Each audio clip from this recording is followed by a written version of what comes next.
Halo semuanya, selamat datang di video UTS Kewarganegaraan Kelompok 2 yang diampu oleh Ibu Fadela. Di video kali ini kami akan membahas tentang hak asasi manusia atau yang lebih dikenal dengan HAM. Perkenalkan, saya Azahra Zevina. Perkenalkan, nama saya Anissa Aulia Jana. Perkenalkan, nama saya Felicia Salisa Margareta Sihombing. Perkenalkan, nama aku Kaila Syakira Adelim. Perkenalkan, nama saya Windy Fioni. Perkenalkan, nama saya Zaskia Valerina. Jadi, apa itu hak asasi manusia? Hak asasi manusia adalah hak dasar manusia yang dimiliki oleh setiap orang sejak lahir. Lalu, apa saja hak asasi manusia? Hak asasi manusia mencakup hak untuk hidup, hak untuk kebebasan, hak untuk keadilan, dan hak untuk kesetaraan. Untuk mengetahui bagaimana pendapat masyarakat tentang HAM, kami akan melakukan wawancara dengan beberapa orang secara acak. Yuk kita simak pandangan mereka. Halo, jadi boleh perkenalan diri dulu sebelumnya? Iya, perkenalkan, nama saya Jesslyn Valencia Prestella. Nah, kami mau tanya nih, menurut Jesslyn, bagaimana penegakan hukum HAM di Indonesia? Menurut saya penegakan HAM di Indonesia sudah ada kemajuan, namun masih memiliki beberapa tantangan seperti ketidakadilan dan juga penegakan hukum yang tidak tegas. Seperti yang kita tahu, Indonesia adalah negara berkembang. Apa saja menurut Jesslyn tantangan penegakan HAM dalam negara berkembang? Menurut saya, tantangannya itu adalah kurangnya infrastruktur hukum yang memadai, lalu kurangnya kesadaran masyarakat, dan masalah-masalah politik dan ekonomi yang terjadi.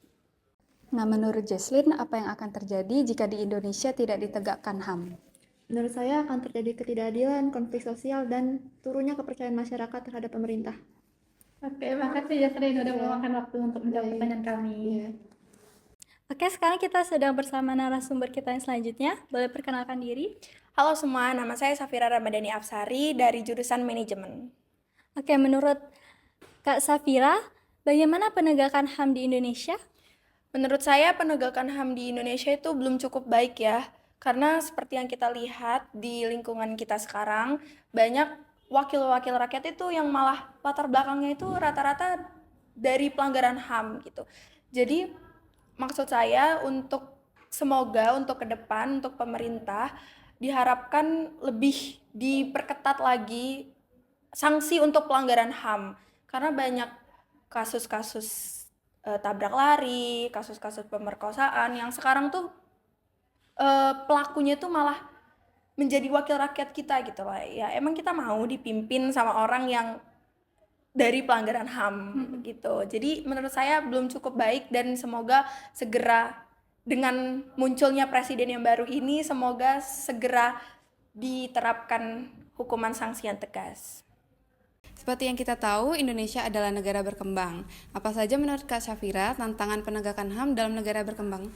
Menurut saya tantangan penegakan HAM dalam negara berkembang itu tidak adanya keadilan.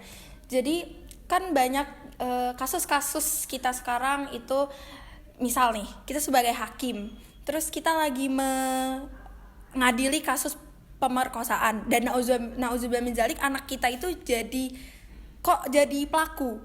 Nah banyak kasus-kasus di luar sana yang malah menjadikan itu tuh sebagai oh ya udah anak aku kan pelaku dan aku hakim, ya gak usah kita berat-beratin lah, cuman denda aja 5.000 gitu kan, biasanya kan banyak kayak gitu. Nah itulah yang buat Indonesia itu harusnya tuh udah negara maju tapi sekarang masih negara berkembang karena ketidak ada adilan yang harusnya tuh ada, mau itu pelakunya keluarga kita atau temen atau malah orang lain gitu, harusnya sama-sama dikasih pasal dan hukuman yang berlaku. Menurut Anda, apa yang akan terjadi di negara kita jika hak asasi manusia tidak ditegakkan? Menurut saya, apa yang akan terjadi jika hak asasi manusia tidak segera ditegakkan, yaitu Indonesia belum siap jadi negara maju. Indonesia belum siap menjadi negara yang berdaulat. Indonesia belum siap melabeli dirinya dengan kata Indonesia Emas 2045. Karena ciri-ciri Indonesia maju kan selain tidak ada yang korupsi, itu kan keadilan, terus jujur. Jadi kalau misalkan kita belum menegakkan hal itu, ya kita belum siap jadi negara maju 2045. Baik, terima kasih Kak Safira udah meluangkan waktunya. Halo semuanya, sekarang kami sudah bersama narasumber kami. Boleh diperkenalkan diri terlebih dahulu, Kak? Nama saya Panji Pamungkas. Oke, sekarang ini kan lagi marak-maraknya isu HAM nih, Kak, di Indonesia. Bagaimana pendapat Kakak mengenai penegakan HAM di Indonesia?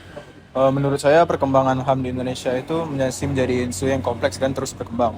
Sudah ada banyak kemajuan perkembangan HAM di Indonesia, seperti pembentukan tim Komnas HAM dan peraturan perundang-undangan terkait. Namun, masih banyak hal yang menjadi tantangan, seperti terjadinya pelanggaran HAM dalam bentuk skala kecil ataupun skala besar. Perlu upaya lebih lanjut agar hak dapat dicapai oleh rakyat secara setara dan penuh. Seperti yang kita tahu, Indonesia adalah negara berkembang. Apa saja menurut kakak tantangan dalam penegakan HAM di Indonesia? Yang paling penting itu tentunya lemahnya kesadaran dari para masyarakat itu sendiri ya, sehingga mereka tidak tahu apa yang menjadi hak mereka dan bagaimana cara memperjuangkannya. Dan yang kedua mungkin ekonomi, karena ekonomi yang sulit ataupun kemiskinan itu membuat pelaku pelanggaran HAM itu semakin banyak, seperti pekerja keras ataupun diskriminasi. Oke, pertanyaan terakhir nih, Kak. Menurut Kakak, apa yang akan terjadi di negara kita jika hak asasi manusia tidak ditegakkan? Tentunya yang pastinya pelanggaran HAM akan terus terulang karena lemahnya dari kesadaran masyarakat maupun dari pemerintah.